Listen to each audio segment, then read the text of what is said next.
op-ed, or you know, it could be any kind of communication. It could be talking to your neighbor or anything. So of course, you know, there's college courses on this, college programs. So we're going to do what we can in 90 minutes. And Joyce has just given me the okay to go a little beyond 4 o'clock if we have to, but hopefully we won't. So, you know, the idea of this, it's going to be a beginning, and we hope it'll give you ideas, and then you'll continue to work on it in your teams.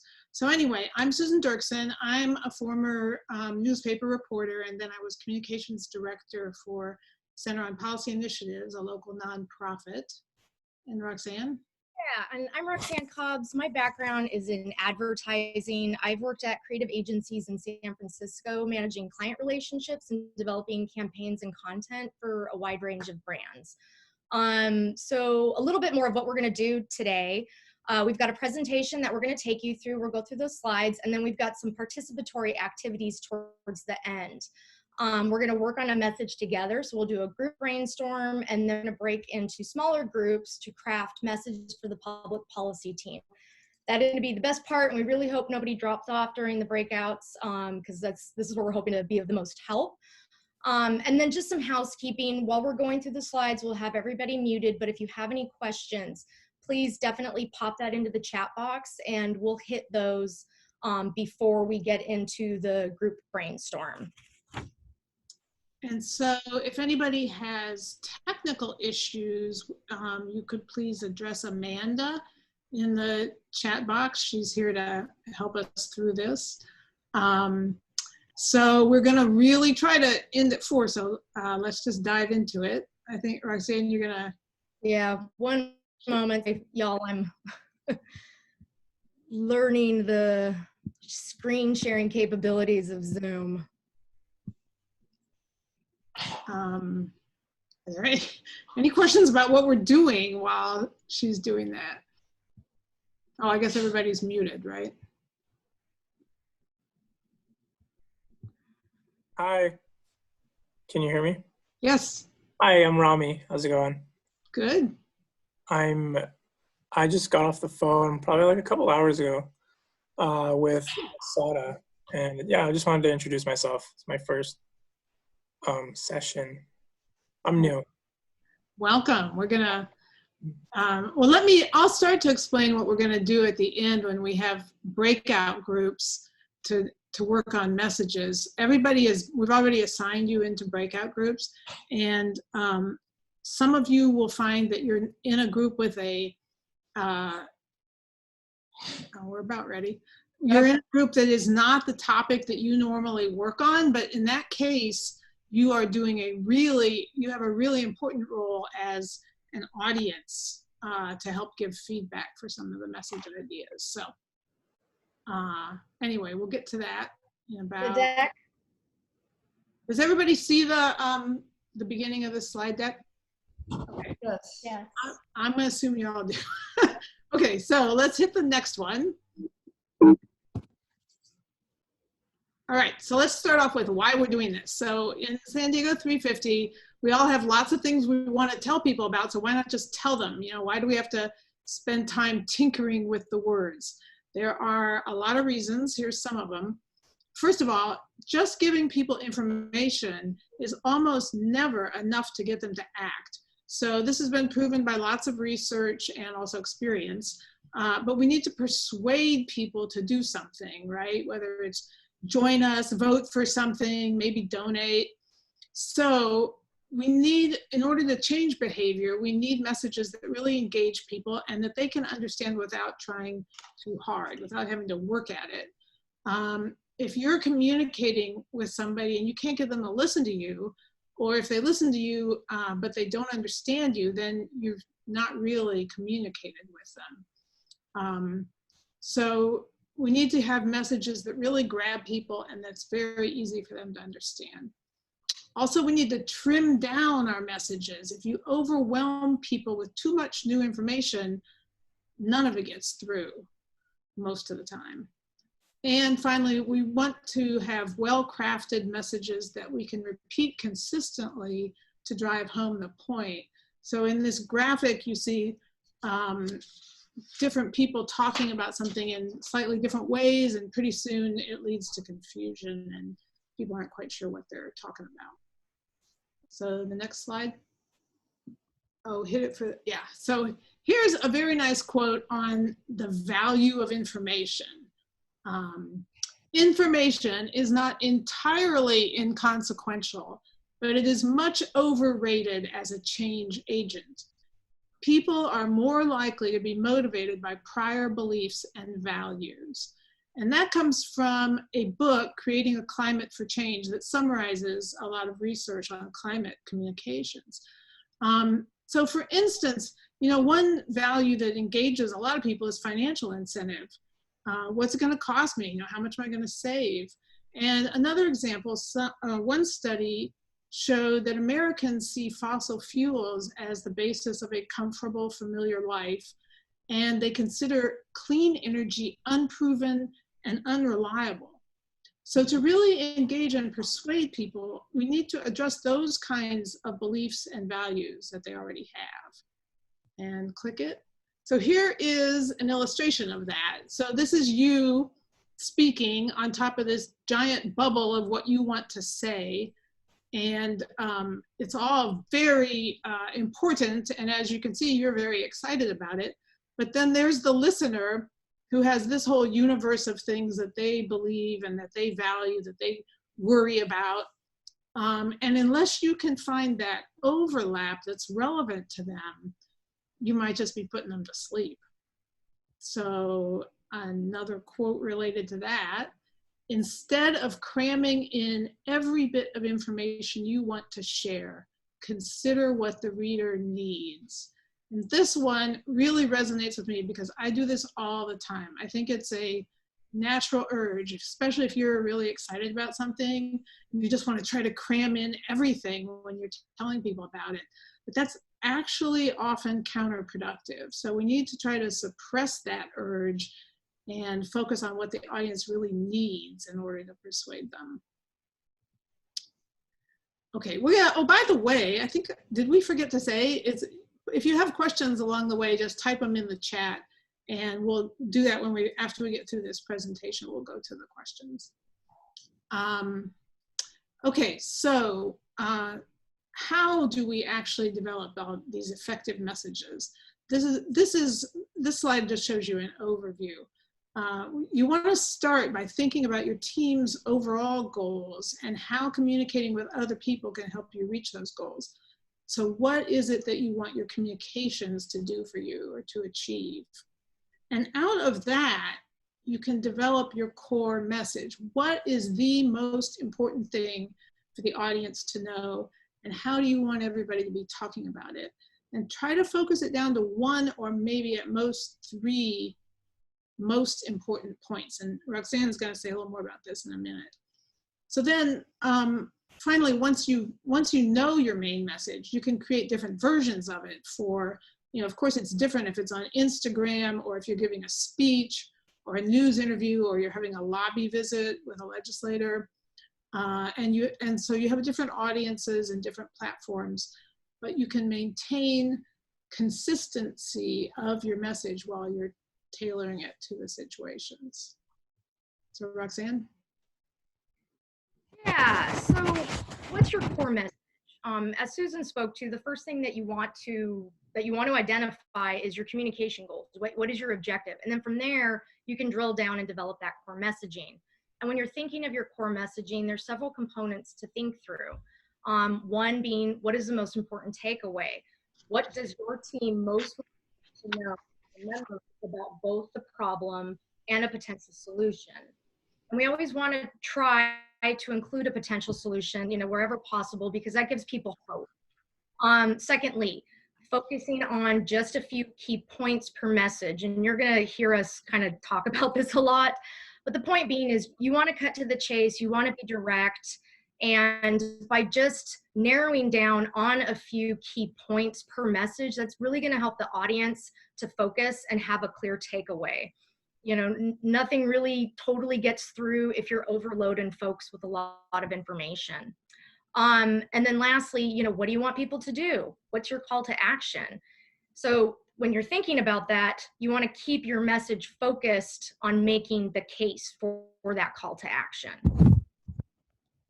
And then a very other super important, critical, important, I'll say important again, factor to consider in crafting your message is your audience.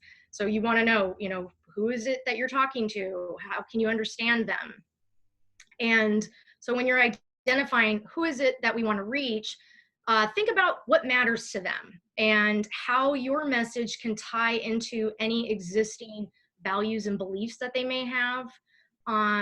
For example, if we're talking about climate change and switching out of fossil fuels, some people might not care a whole lot about that, but they care about what can I do to bring my electricity bill down. So just try to think through those types of things. Another issue you want to be aware of are any barriers. There are varying factors in addition to lack of knowledge and unsupportive attitudes that can deter individuals from taking action. A really excellent example that we're all living right now is COVID. COVID matters to many people. So if we're trying to get folks to drive less and take public transportation more, they might be less apt to do that because of COVID, due to fears that they have of getting sick, by being in a public place. And then thinking through as well, how convinced is your audience already? Do they know a lot about the issue? Are they on the fence? Are they completely unaware? And then communicating, why does your issue matter to them? What's in it for the audience? Why should they care about the issue at hand? And I think that this is a good time when you're thinking through this to put yourself in your audience's shoes and take a step back, because when you're really deeply familiar with an issue, it's easy to forget what others may or may not know about it. And then lastly, how can you appeal to emotion? So it helps a lot when you connect with people on an emotional level when you're trying to make an argument or persuade them. They're going to be more apt to listen, to relate to your message and just even listen to you. So if you can, you want to connect with the types of emotion that are going to move people to act and get them over that wall of inertia. So that's what this visual we have here is representing. So emotions such as, solidarity, anger, urgency, hope. There's an acronym on there of YCMAD, you can make a difference. So tapping into that is going to help in getting the audience to engage. And then on this slide, the one thing that we want to talk about really is just repetition makes a message strong. And a good message is going to be used repeatedly in many formats. As Susan had hit on earlier, you're going to have your message, but then you're going to adapt it as needed depending upon the channel or, if you're presenting in person to somebody. And on here, we've just got the example of the better deal messaging that's been used for the franchise deal, where we've got the same language used on Instagram, Facebook, Twitter, op-eds, blog posts. It's not always the exact same, but the message is consistent, and we're using better deal, over and over again. And in doing that, it's going to help people to recall the message. If you think about it, people are hit with so many messages daily. I mean, honestly, I'm sure everybody on this call can agree that you're hit with, thousands of messages. So it's critical to repeat that same consistent message across different channels just to help people retain it and recall it. Okay, so now we're ready to write a message. And I know we're going through a lot here, so we'll answer questions in a few minutes. But when you're actually ready to write, here are a few tips for that. Keep it brief and get to the point. People's attention spans are short. Focus each communication on one central idea. Now, this is not absolutely set in stone. Like everything we're saying, there might be exceptions to this. But I'm going to suggest that if everything you do, whether it's an op-ed or just a short message on Facebook or whatever, if you have one central idea and then you add supporting points that build the argument for that, that is going to be more retainable by people than if it's like a laundry list of different ideas and facts. And then storytelling. So it is very helpful to add a specific from your personal experience, because people tend to remember stories a lot more than they remember data. And also people need to trust the messenger. So a little bit of your personal story can help them feel connected to you. You don't need to tell a big, long, whole story, which, you know, you probably shouldn't, but, you know, one quick scene and your feeling about it could be very good, just to give the audience a glimpse of you as a human and an individual. For example, Greta Thunberg talks about her frustration having to go to school to prepare for a future that was being stolen from her. And some people talk about their experience evacuating during wildfires, or if that didn't happen to you, maybe you know somebody who lost their home and you can talk about that, or just your fear in seeing the flames, or feeling sick if you see polluted water, you know, just something brief. And one example that I like, last year on the SanDiego350 blog, Peter Sloan wrote a piece in which he started out describing a moment when he was talking to a UCSD marine biologist, a grad student. And he was reeling off his usual rant of horror statistics on the climate and the dying oceans. And then he noticed the tears in her eyes. And so it's just that quick of a personal experience that brings you in from all of this data and statistics and things people have heard before. And any personal emotion you can put in makes your message real, and it's not like it could have just come from a message factory somewhere. It's from a person. And finally, use direct, clear language. Don't procure and implement, just get and do things, right? And we have some more examples of that. And try to avoid all insider jargon and acronyms and things you might not even realize are insider jargon. So you may use CCE or GHG all the time, but your uninformed audience might just tune out because they don't know what that's talking about. And sometimes it's not just acronyms, sometimes full names can also be jargon. For instance, community choice energy isn't actually totally self-explanatory if you've never heard of it before. It could be the name of a company. So imagine you're telling the message to maybe it sometimes helps to think of someone you know, like your uncle or a neighbor or somebody who doesn't know anything about it, and imagine telling to them. Next slide. So here is an example. This is not related to SanDiego350, so it's probably new information for most of you. Just imagine you're going about your day, you're getting dinner ready, and you've got the radio on, and you hear this. A new study of the base reuse process at 4 military base installations in California reveals that the process lacks the mechanisms to ensure responsible development, full job replacement, and community participation. So if you hear that, do you feel engaged? Are you going, what? What did they say? You know, I bet not. So instead, how about this one? Roxanne, there. Communities in California are missing the chance to create good jobs at former military bases. Now that, I think, has a little more chance to grab your attention. And note that it does not even try to communicate all the information in the first one. It does not talk at all about responsible development or community participation. But, you know, it's focusing in on one point that probably has a good chance that people care about it, good jobs. And it's using simple words. You know, probably whoever wrote that first version hears about base reuse process every day, but other people might have not a clue what that means, but something like former military bases is just more simple, direct way of saying it. So we have a couple more examples.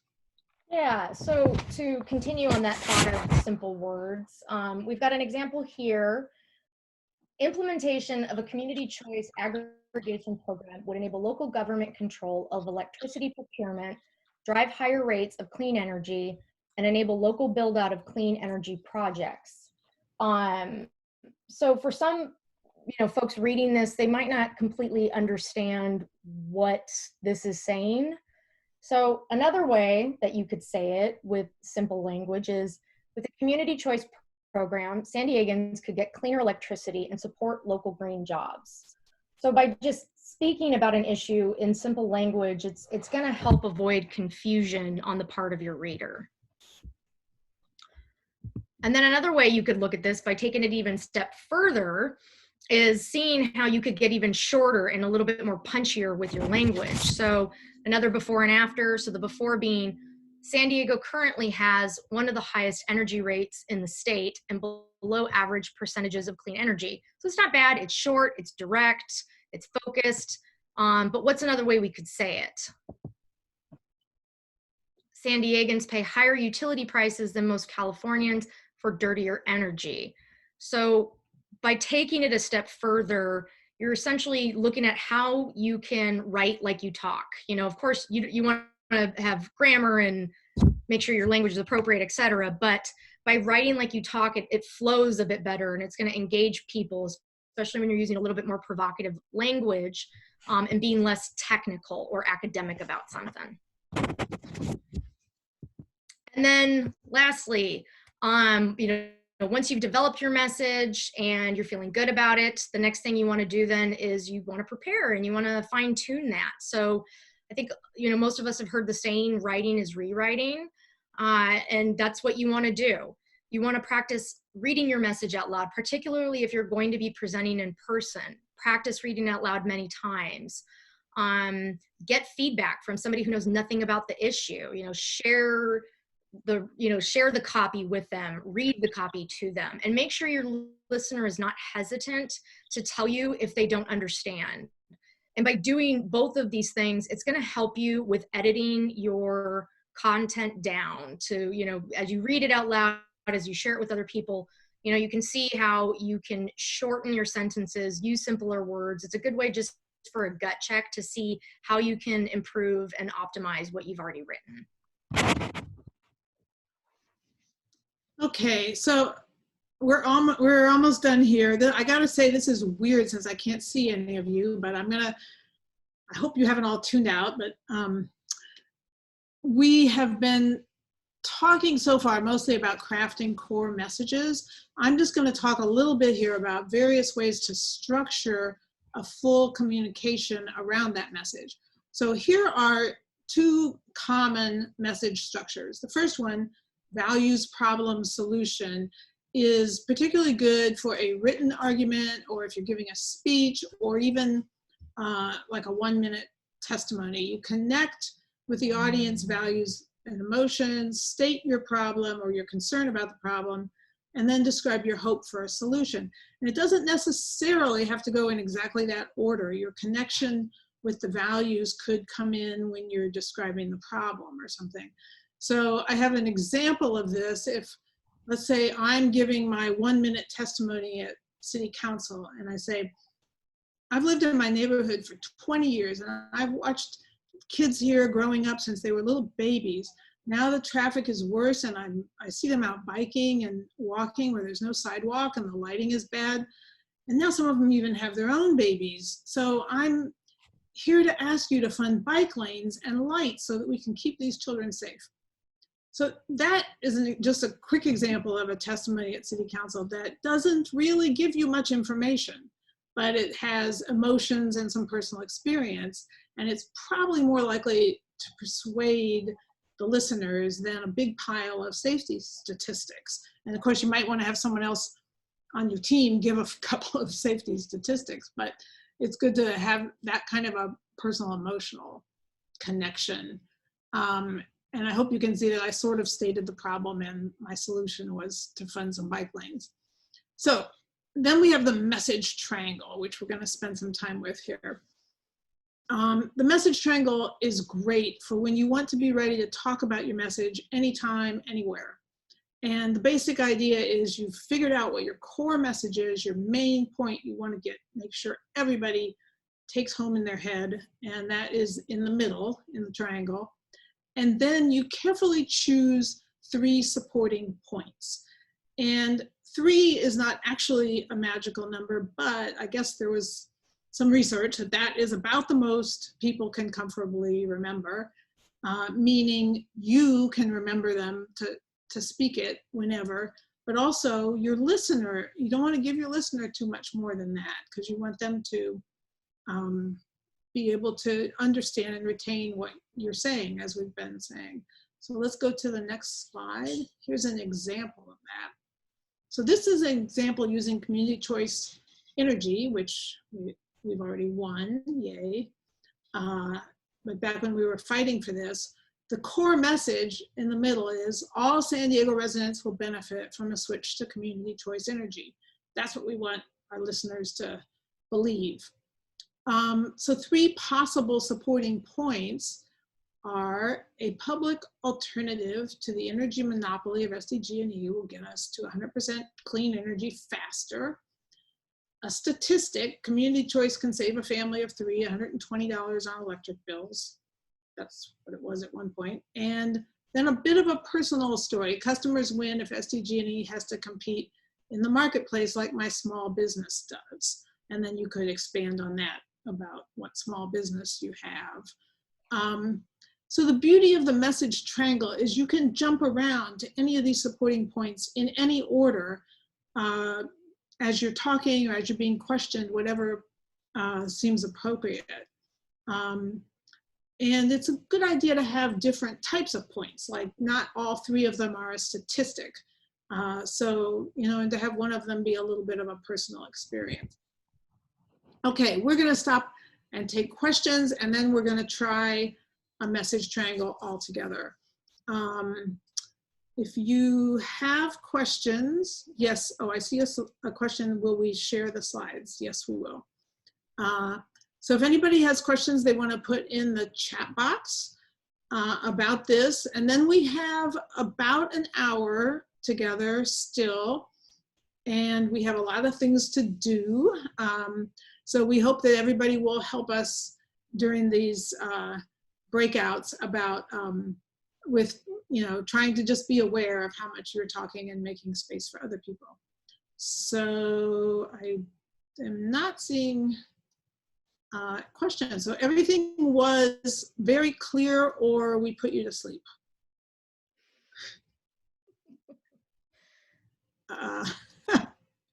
Wait. Hi. I mean, I liked it. I was just wondering, for basically for this presentation, I guess it's just to be more equipped, like with the skill set of how to convey messages when you know, we're posting on social media, or is it like when we're having conversations, or is it both? It's all of the above. And the idea of these messages is that the teams will create them together. It's not for each individual one of you to come up with your own message. In fact, we talked about wanting consistency. So for each campaign or project that SD350 is doing, the team working on that will come up with, here is our core message for at least for this part of it, you know, and this is how we're going to communicate about this, whether it's a social media post or whether somebody is writing, you know, an op-ed or, you know, whatever. But that's what we want to have, some consistency. We want to repeat this message, and that's how we want to say it. Does that make sense? Yeah, absolutely. Okay. Absolutely, I like it. I've done some like copywriting for advertisements, like social media ads. You know how you've seen the sponsored ads.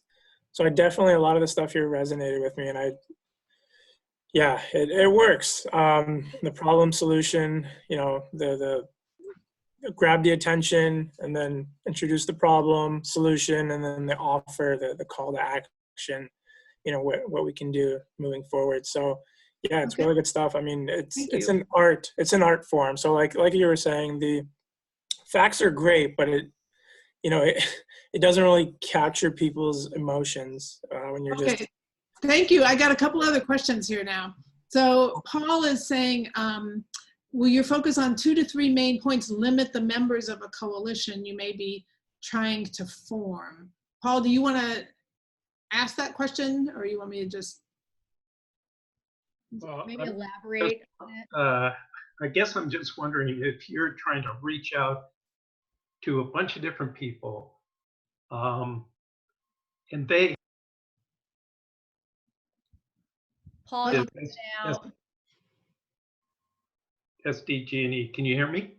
Nah, only part of it.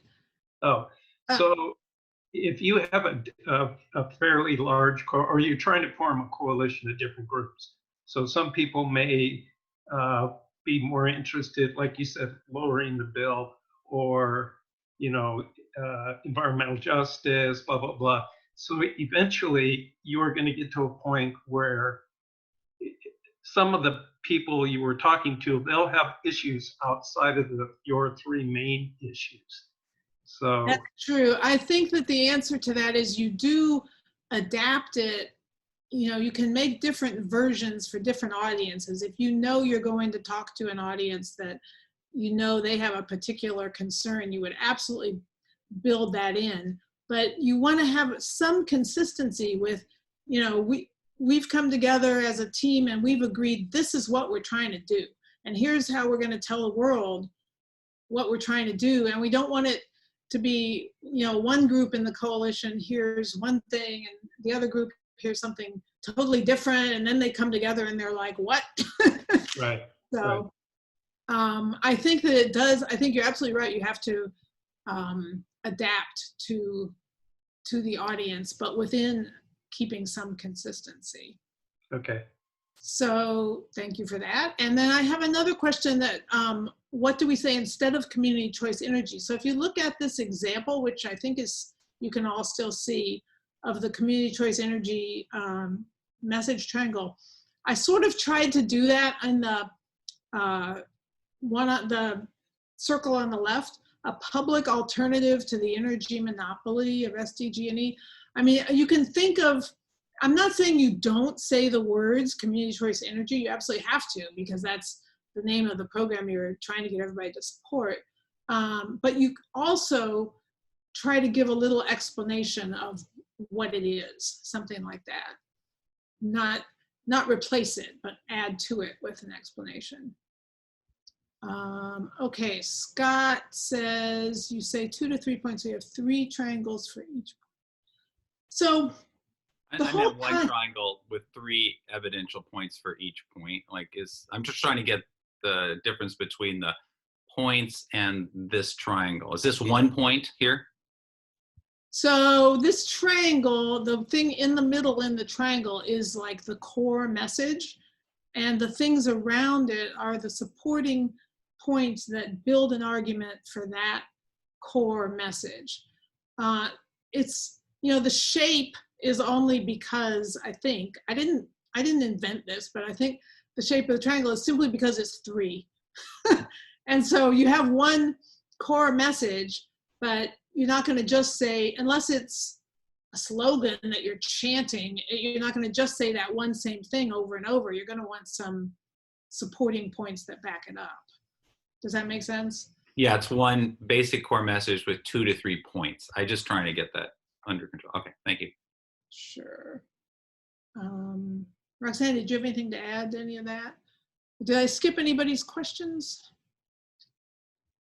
No, I think you've hit on it pretty good, Susan. Okay. 3 supporting points. Marie, you want to explain your question? Oh, I was responding to Masada's 1 main message and 2 supporting points, and it looked like 3 supporting points to me, so that was my question. Okay. Well, cool. So here's the plan for the rest of the time. We're going to do a group brainstorm, which I think, how does this work, Roxanne? Yeah, I'm going to move on to another share.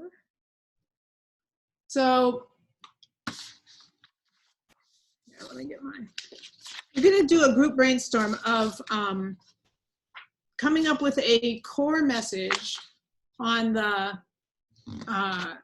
topic on the with the messaging goal of, we want to message to large employers, particularly municipalities, about, to convince them to continue to encourage telecommuting after COVID.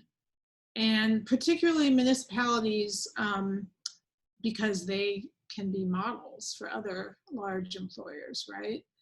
So this is actually a current thing in the transportation group, I believe, transportation team. But you can all help with this, and especially people who are not on the transportation team can help us as the, give us some sort of audience feedback of messages that people suggest. Okay, so now I think you all can see this brainstorm. This is like our flip chart where we're going to write down people's ideas. Everybody can see that? All be in a room together. We're utilizing Google Docs as our whiteboard or flip chart.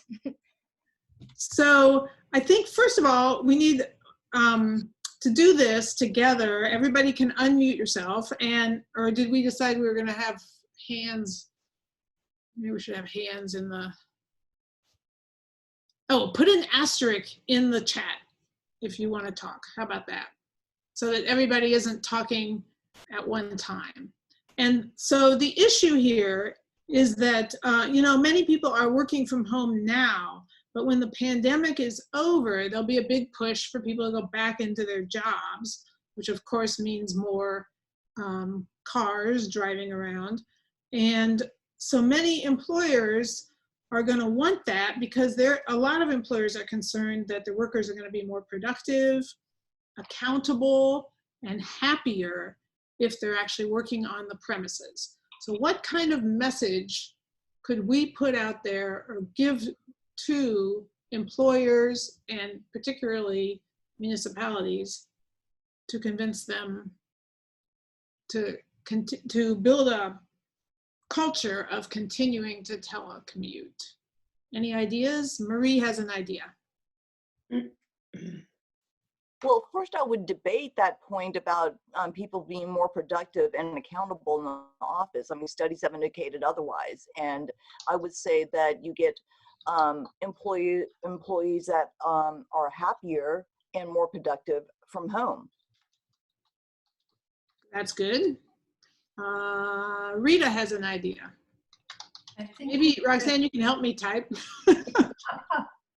I think we should work from home because it allows us to spend more time with our family, and we'd be happier and more productive if we could be at home instead of driving in traffic for an hour.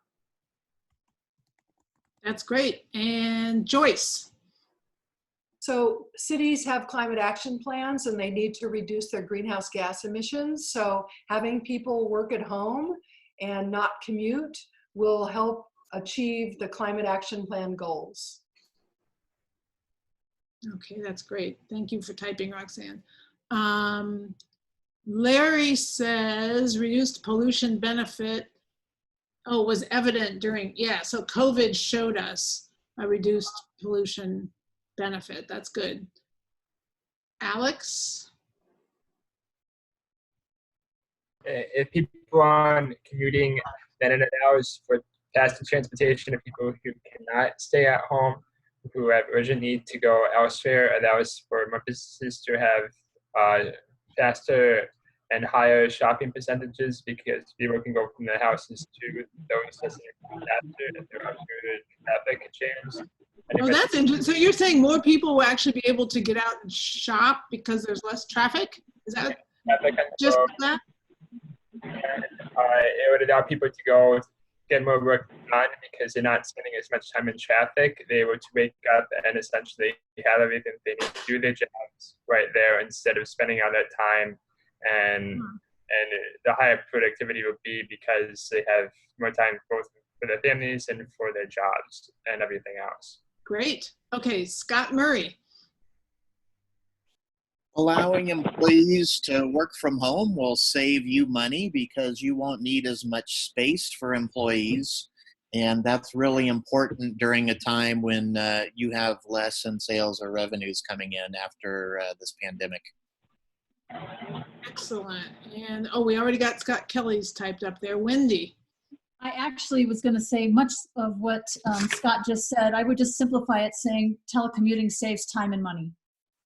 For everybody, right? Yeah, well, it saves time and money for the employer for sure, if that's who we're trying to convince.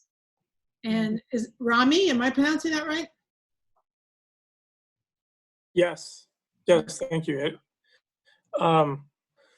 So I'm trying to think of a new one because I was just going to say it's going to save on real estate costs and overhead.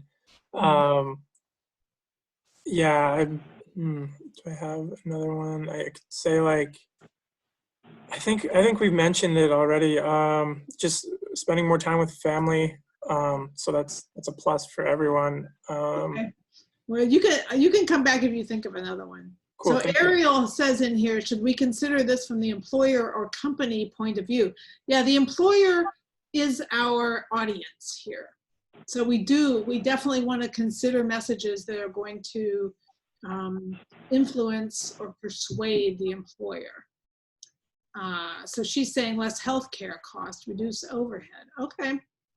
And Toshi says reduce childcare needs and costs. Marie agrees with Ariel. Angela, you have a comment.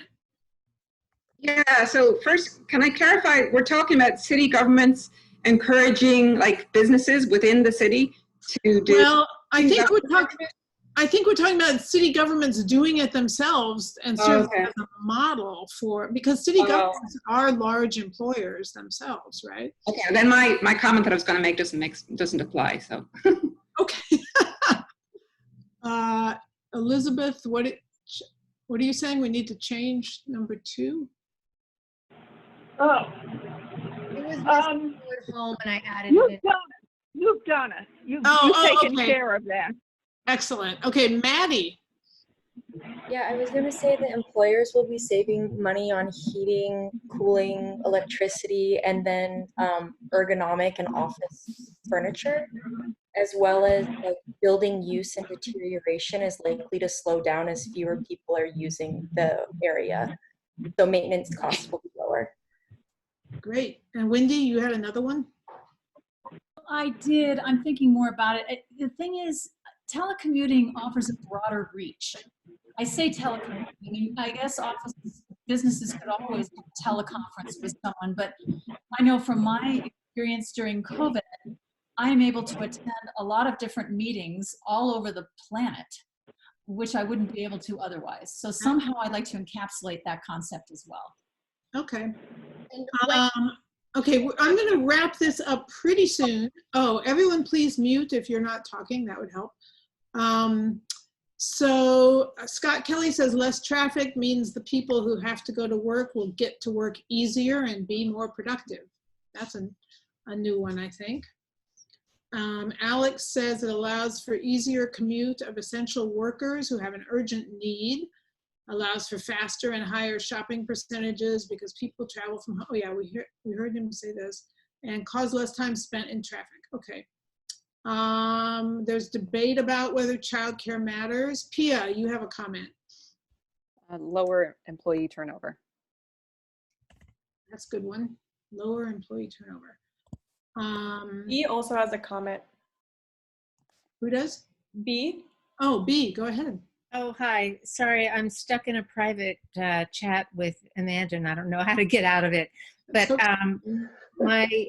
my comment was going to be that I know that employers are nervous about the traffic in San Diego because people don't want to work someplace where they have to commute so far. So if you have this has sort of been touched on before, but if you have the option to work remotely, you can attract more potential employees. Okay, so we're gonna have to, these are great, all these ideas. Okay, David hasn't spoken. David, I'm gonna let you say your idea. David? cities that have a climate action plan have it because climate change is an actual looming emergency, and every policy and practice to contribute to the climate action plan for that purpose is essential. Okay, so let's, for purpose of this exercise, and everything we're doing today definitely does not have to be the final word on this. We can work on them much more, but let's stop and look at what we got and think about which of these or which combination of these might be our core message to these large employers. Does anybody have ideas on which one you think is the core message? I would say like the employer's main problem, like you were saying earlier in the presentation, if we understand our audience, what their main issue is, and we can tap into it. So I guess each employer would probably be a little bit different, more or less, on what their main problem is. So we would speak on that. And well, let's say we're writing this message for city governments as employers, operating as employers, which they are. So which of these do we think might be most likely to influence city governments? The ones relating to productivity or increased productivity. Okay. Are people in agreement with that? Say, well, we have a bunch of comments coming in fast and furious. Make the ideas numbered to make them, okay, perhaps. Socially responsible, follow the money. Okay, so productivity and money, right? Are those our top ideas? I would agree with that, just because if you have like happy employees, and then of course every business cares about the bottom line as well. I would put happy employees before the money, because if you have happy employees, then everyone wants to do business with you. And then, yeah. Okay, so Scott Kelly is providing a way to maybe summarize these together. Telecommuting saves time, money, and the climate. You could argue that's actually 3 core messages, but there seems to be a lot of people saying in the comments that money is the key thing we should focus on. So perhaps the core message is a continuing culture of telecommuting is going to save you money, and then your supporting points are it's going to save you money because A, people are going to be more productive, right? B, what are some of the others? You're going to have better morale, so you'll have less turnover. Building overhead or structural overhead costs. Yeah, there's that. So we could probably pretty quickly come up with 3 supporting points from the ones we've listed here that build the argument that it's going to save you money, right? And of course, for cities, we can also say, this is, you need to be a model. You need to be a role model for big employers. Yeah, and I think the third point would just be like happier coworkers, like the culture of the the business, the organization. People will be happier because they have, they can telecommute, and then I don't know, maybe even having an option to telecommute. Like, let's say some people don't want to telecommute, but as a business, you can give that option to your coworkers. Like if you want to come in twice, out of the week, and then the other 3 days, that just gives it more options. And I think that would make people happier, because some people just, would rather be at work. They like the atmosphere. So, okay. I do have a point to make about making this argument with a government agency, or the city or something like that, because there are ramifications to local businesses as well. Yeah. Telecommuting increases, then local businesses suffer. That's true. Okay, that's true. Argument for, but I think that's a consideration. I think maybe that's why we're messaging to large employers at this point. But yeah, that's a good point, though. We brought up the city. No, you're right. The city is probably going to care about that. So that is a good barrier. And Masada is patiently waiting to say something. I was going to say, are we using the asterisk system or not? Yeah. But yeah, I actually think that for cities, the climate action plan is a major point. And I also feel like as a climate organization, we kind of always need to get climate in there somewhere. Yeah. So it doesn't have to be the main point, but I definitely think we want to say as a supporting point that that you know, it will help the city meet its climate targets, you know, because they're required to do so by law, or well, here at least. Okay. They do care about that. I mean, that is why cities have climate action plans, is because they would get sued if they don't, right? So. Okay, so these are all excellent ideas. Oh, Toshi is saying can increase workforce without expanding. Yeah, somebody had mentioned that's a little dangerous because then you can outsource. Was somebody making that point? I made the point that you can expand your workforce without increasing workspace expansion, which is the same thing that Toshi said. Yeah. And I think somebody said that endangers outsourcing. That has the risk of leading to more outsourcing and costing jobs. So those are the kinds of, you know, barriers to this that we have to keep in mind as we craft this, which would certainly take much more time than we're going to take right now. But this gives you an idea. And we also have to be sure that you have some backup facts to support. Like if we're going to say, actually, people are more productive when they work at home, then you got to have the backup facts in your pocket to be, you know, to show where that's been shown, right? Twitter thinks so. Sorry? Twitter is implementing that policy for all their employees. Oh, Masada wants to add something.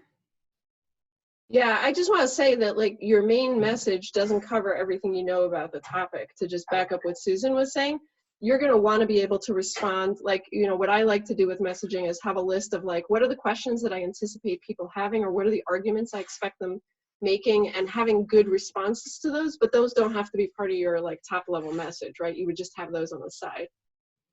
Yeah, that's really good point. So this is like a core message. Maybe this becomes the core message of the campaign, and it's not just going to be communicating to the city leaders. It might be a social media campaign we're going to put out or something, and we're going to develop a very brief message about how this can actually be beneficial to employers.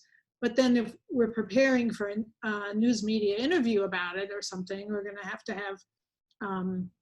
some answers to all those tricky questions. And was there somebody else? No. So I think, are there any questions about this process? Because we're about to do this in breakout groups. Oh, Phil, did you have something to say? I did. This is sort of piggybacking on what Masada and Scott both said. Why not craft the main message? A continuing culture of telecommuting is going to save you money and the planet. And I realize those are two disparate things, but that's part of the kind of coolness of it, I think. It's, you know, you're mixing and matching, and that maybe gets people's attention too, so. Yeah, I kind of like that, because often people think those two things are opposed to each other. And so that could be a very good main message. This is awesome. Thank you all for participating. Now, what we're planning to do right now, because we have, well, we're going to try to come back together as a whole group after we do the breakouts. So we have about a half an hour for the breakouts, although I will take more general questions if you want. But we have myself, Roxanne, Masada, Pia, and Wendy are going to be facilitators of each breakout group. And we have topics for each breakout group that are based on current campaigns, you know, that the PBT is working on, and current messaging needs. But you might find yourself not in the group that you actually work on, but that's because we set it up so that because we really need to have audience, you know, so-called audience members in each breakout group who will give the sort of the fresh perspective and the feedback on the ideas that are being put out. So pretty much, we're going to split now. Well, any last questions before we split into breakout groups? No. And then I have a comment for everybody. So we have a breakout cheat sheet for everyone, and this includes the information that we went through in the presentation. I'm going to pop a link here in the chat box to that. So you have that handy and can refer to it while we're in the breakouts. And then at the top, there's links to, just like we just did with the, excuse me, the telecommuting. There's Google Doc links up there for just a blank sheet in there so that you've got something to work on together and everybody can see it. Yeah, so when you find yourself in a breakout group, which Amanda is going to do for us in a minute, your facilitator will tell you which breakout group it is. And then if you go to the top of that sheet that Roxanne just linked to, is that right? It will have a link to get to the note-taking sheet for your, just find the right group for that you're in and go to that. Does that make sense? And probably, as I did, the facilitator is going to want to ask somebody to be the main note taker because it's too hard to facilitate and take notes at the same time. Okay. Oh, wait, I think we have questions. Scott Kelly, I added time. Oh, yeah. Okay, I don't know why Masada's making this face in the chat, but is everybody, are we ready for a breakout? Amanda, are we ready to split everybody back? I think everybody's back. Masada, go ahead. It's actually Adrian's going to do it. Okay. Adrian.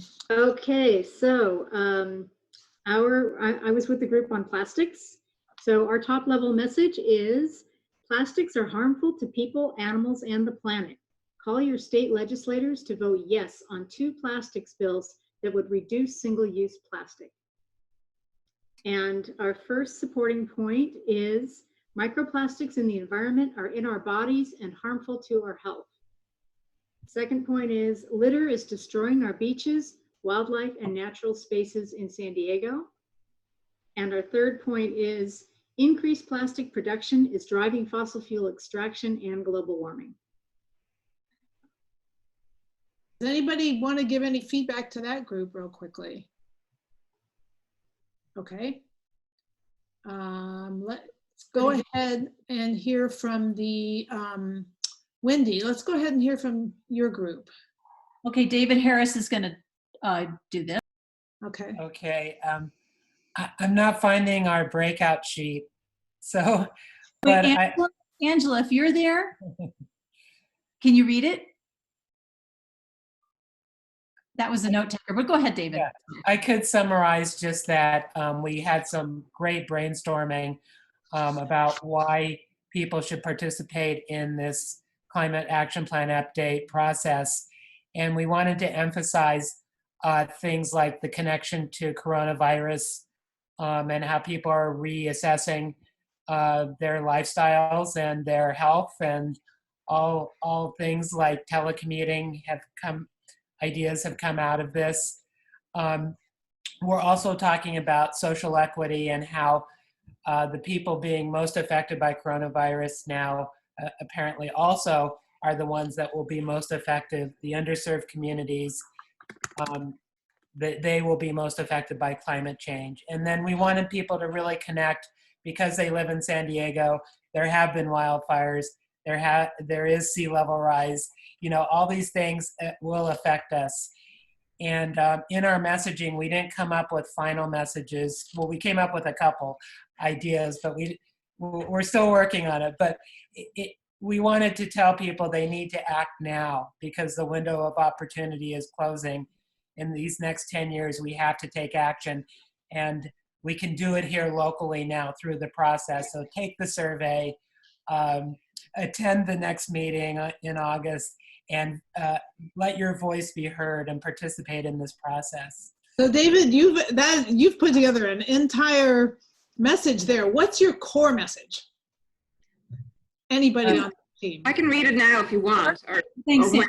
We got it. The core message is let's keep our edge to protect our future. Act now to update San Diego's climate action plan. That's the core statement.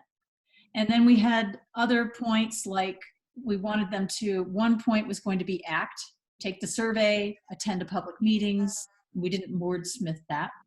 Another one was, as David was pointing out, the opportunity to update the social equity aspects of all of this that have come to light as a result of COVID, because there is a social equity section in the CAP.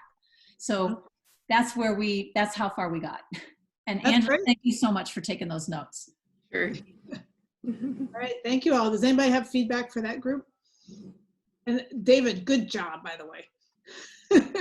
So, yeah, the whole group. I was just summarizing. Okay. So Pia, does your group want to read what you've got or talk about it? Yeah, Beth is going to go. Okay. If she's ready, and she's on mute. Oh, Beth, you're on mute.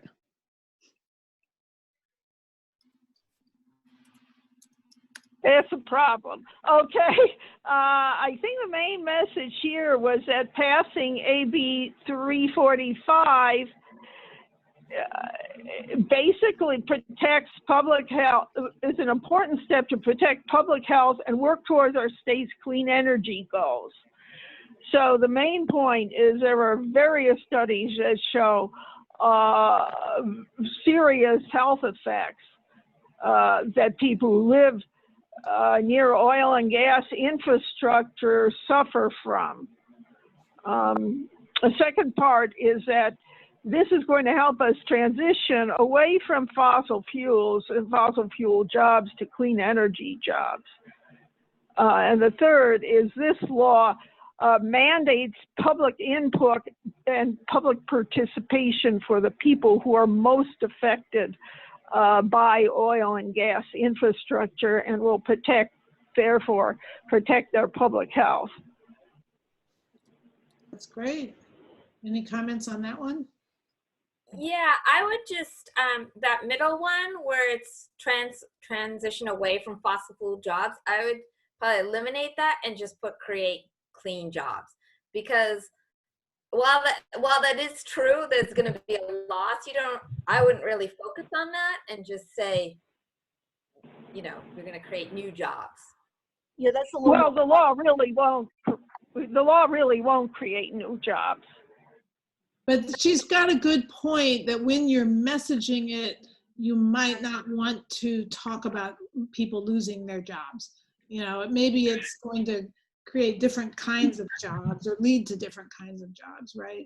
Transitioning is also creation of. I mean, you're transitioning from towards something clean, and you just made it more focused onto something clean. Well, and do you think it's more appropriate to say transition away from fossil fuels rather than putting jobs in there? There you go. Yeah.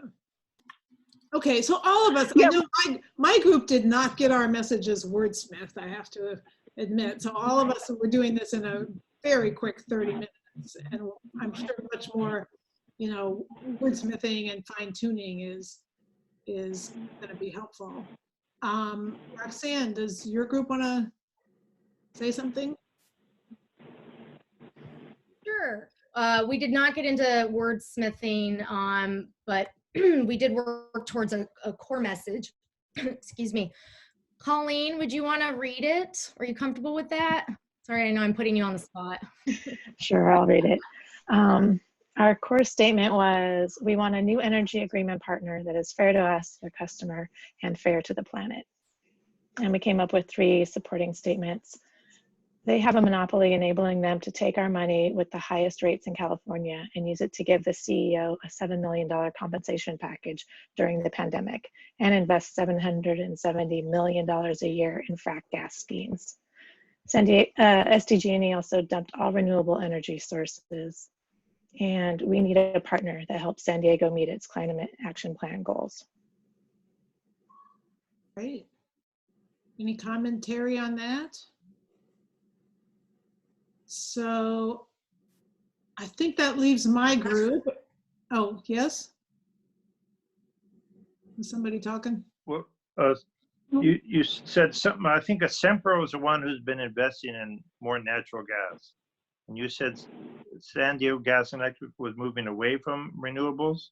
I'm not sure. Sempra, so Sempra is the, so SDG is a subsidiary of Sempra. And so Sempra is using SDG to fund their gas. So they take $770 million from SDG last year to fund their liquefied natural gas, frac gas scheme. Right. So it's confusing, but it's a third of their plan, basically. I agree. Yeah. It's hard to, we had to craft the explaining it. Okay, so I'm not sure who in the transportation group wants to. I'm gonna maybe call on Scott. You want to give it a shot? The core message: a regional transportation plan can help reduce the problems of the climate crisis, as well as save people money on their own transportation costs. And what about our supporting points? Supporting points, yes. Number one, transportation is the county's biggest cause of climate change, and public transit reduces greenhouse gases and vehicle miles traveled. Although we need non-jargoning terms for greenhouse gases and vehicle miles traveled. And it will provide a choice. The second one is it'll provide a choice to avoid the costs of autos, gas maintenance, insurance, road maintenance. And number three, we don't have yet. We had a lot of ideas, but we didn't. Oh, I'm sorry. Number three is if you don't do this, you're all idiots. Yeah, that was it. So, okay, so I hope this process kind of, at least, this was awfully quick and we are over time already. But I hope this kind of gives you a sense of what you can do if you get together and brainstorm, what is it at the core that we want to say? And then, who's going to listen to this? How is it going to influence them? And then how can we say it best and say it simplest? And Roxanne, did you have anything you wanted to sum up or? Yeah, well, one, I wanted to thank everybody for joining today and being willing to participate. Seriously, give yourself a pat on the back, because I know that, I don't know, doing this kind of stuff can be uncomfortable sometimes.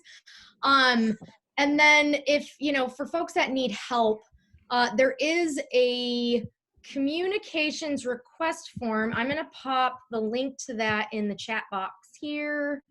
And you can fill it out and it'll, we'll see what you need help with, what the timeline is, etc. And then try to help you out with your messaging needs. Yeah, actually, I just want to say that we are trying to set up a communications and media team that will be responding to that. It's not 100% set up yet. So, we'll do our best, but if anybody wants to join a communications and media team and help with these kinds of things, that would be great. But we do have that form for any team can fill that out if you need some kind of help on this or having a media event or something like that. Anybody else? Masada, you want to say anything? I just want to say thank you for doing an amazing job. I think this is super helpful. I hope everybody agrees, and maybe we can do it again sometime or go deeper next time. Yeah, and I want to thank you all for being great participants. And thanks for all those clapping hands everywhere. Woo! Yay! Okay, we're over time, so. All right, thank you. See you later. Thank you. Thanks so much. Bye. Thank you. Bye. Thank you. Bye-bye.